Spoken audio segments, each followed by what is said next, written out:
우리가 하나님의 말씀을 묵상하면서 가끔씩 간과하는 것들이 있습니다. 그것이 무엇이냐 하면 앞장에서 나오는 사건들이 있었는데, 즉 압살롬이 다윗을 대적하였고 세바가 다윗 왕에게 반역하였던 일들이 있습니다. 그 일에 그 죄가 압살롬과 세바에게만 있다라고 생각을 하는 것입니다. 그런데 그를 추종하는 자들이 있었습니다. 압살롬은 나쁜 사람이지요. 세바도 나쁜 사람이지요. 그 사람만 나쁜 것이 아니라 그 사람을 따르던 사람들도 나쁜 사람이라는 겁니다.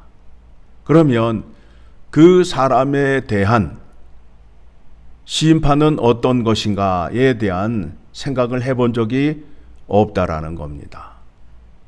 그런데 오늘 그것에 대하여 여호와 하나님께서 진노하고 계심을 알 수 있게 됩니다. 1절의 말씀을 보게 되면 여호와께서 다시 이스라엘을 향하여 진노하사 그들을 치시려고 다윗을 격동시키사 가서 이스라엘과 유다의 인구를 조사하라 하신지라. 자, 여러분, 지금 하나님께서 누구를 치려고요? 이스라엘을 치려고 누구에게? 다윗에게 무엇을 시켜요? 인구 조사를 시키는 것입니다.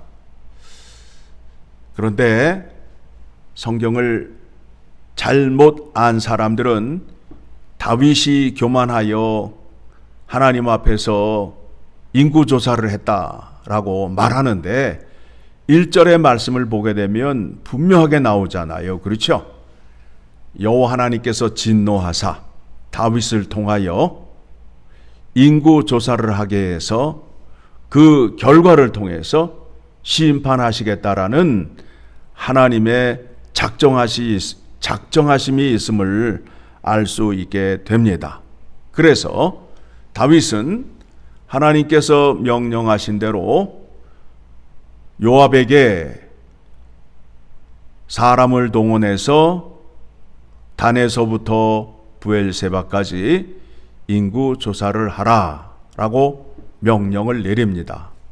그 말을 들은 요압 장군이 아니 여호와 하나님께서 이스라엘 백성의 수를 지금보다 100배나 더 많게 해줄 것인데 왜 굳이 인구 조사를 하려 하시나이까? 라고 반문을 하죠. 그런데 다윗이 뭐라 그래요? 하라면 하라 해서 인구 조사를 하게 됩니다. 그런데 인구 조사를 하고 난 후에 다윗이 10절의 말씀 같이 읽습니다. 다윗이 백성을 조사한 후에 그의 마음에 자책하고 다윗이 여호와께 아뢰되 내가 이 일을 행함으로 큰 죄를 범하였나이다. 여호와여 이제 간구하옵나니 종의 죄를 사하여 주옵소서. 내가 심히 미련하게 행하였나이다 하니라.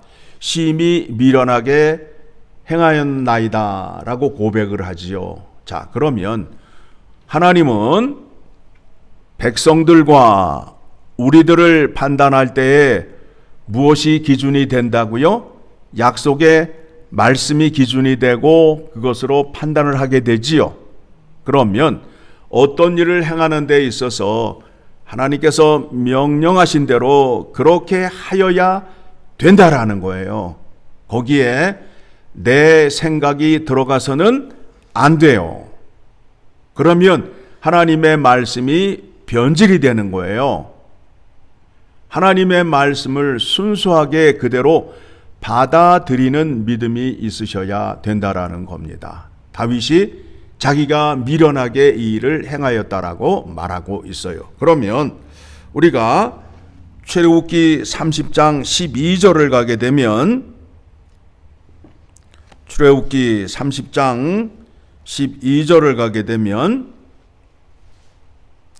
인구 조사를 할 때에 하여야 할 일이 있어요. 그것이 무엇인지를 확인하셔야 됩니다. 자, 12절 시작.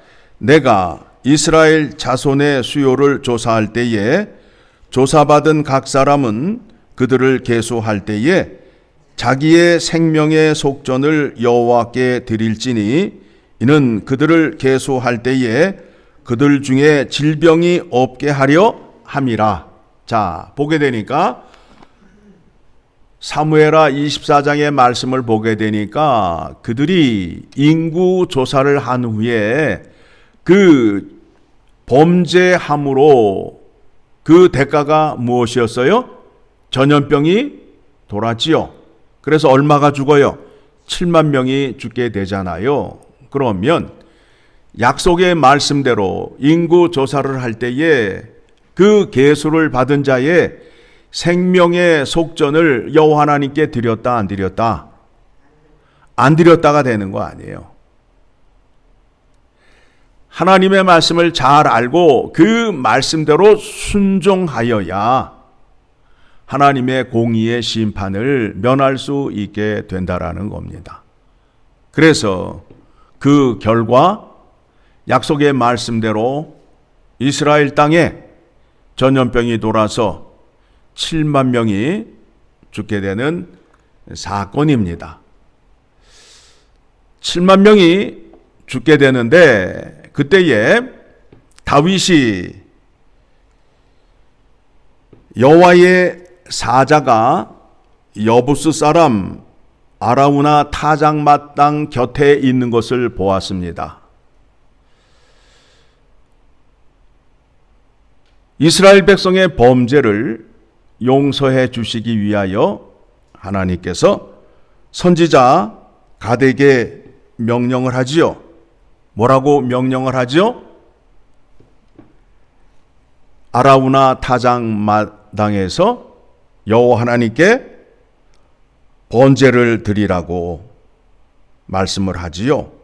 그래서 다윗이 그 땅을 사서 그곳에서 여호와 하나님께 제단을 쌓고 제사를 드림으로 인하여 번제와 화목제를 드림으로 인하여 여호와 하나님께서 이스라엘에게 내리는 재앙을 그치셨다라는 겁니다. 자, 아라우나 타작마당이 나중에 무엇이 되느냐 하면 예루살렘의 성전이 되게 되는 겁니다. 그곳에 하나님의 성전이 세워지게 되는 것입니다. 자, 오늘 말씀 통해서 확인해야 할 것이 무엇이냐 하면 범죄를 하게 되면 하나님의 공의의 심판이 있다. 심판을 면하기 위해서는 하나님께 회개의 제사를 드려야 된다라는 믿음의 공식이 성립이 되지요. 이 믿음의 방식을 따라 온전케 하는 제사와 온전케 용서를 해 주시기 위하여 예수 그리스도가 이 땅에 오셨습니다. 범죄는 누가 했지요? 우리가 했지요. 그래서 하나님의 공의의 심판이 임하여야 됩니다. 죄 지은 자는 죄값을 치르고 사망의 자리에 이르러야 되잖아요. 그런데 그 공의의 심판으로 예수 그리스도께서 우리의 죄를 대속해 주심으로 인하여 하나님의 공의를 만족시킴으로 인하여 우리가 죄 용서를 받게 되었고 예수 그리스도의 희생 제물로 인하여 우리가 다시 하나님과 화목하게 되었다라는 겁니다. 하나님 앞에 범죄한 자가 용서를 받기 위해서는 예수 그리스도 앞으로 나와 우리의 죄를 용서하여 주시고 우리를 대신하여 죄값을 치루어 주신 예수 그리스도의 은혜의 공로를 간구하고 의지하여 그 은혜를 받은 자가 하나님과 화목하게 된다라는 겁니다. 이 믿음의 방식을 꼭 기억하셔서 붙잡으셔야 됩니다. 구약에서도 마찬가지고 신약에서도 마찬가지입니다. 자, 오늘 사무엘하 24장의 말씀을 정리하게 되면 악한 자를 따랐던 자들, 그들에게도 하나님의 공의의 심판이 있습니다.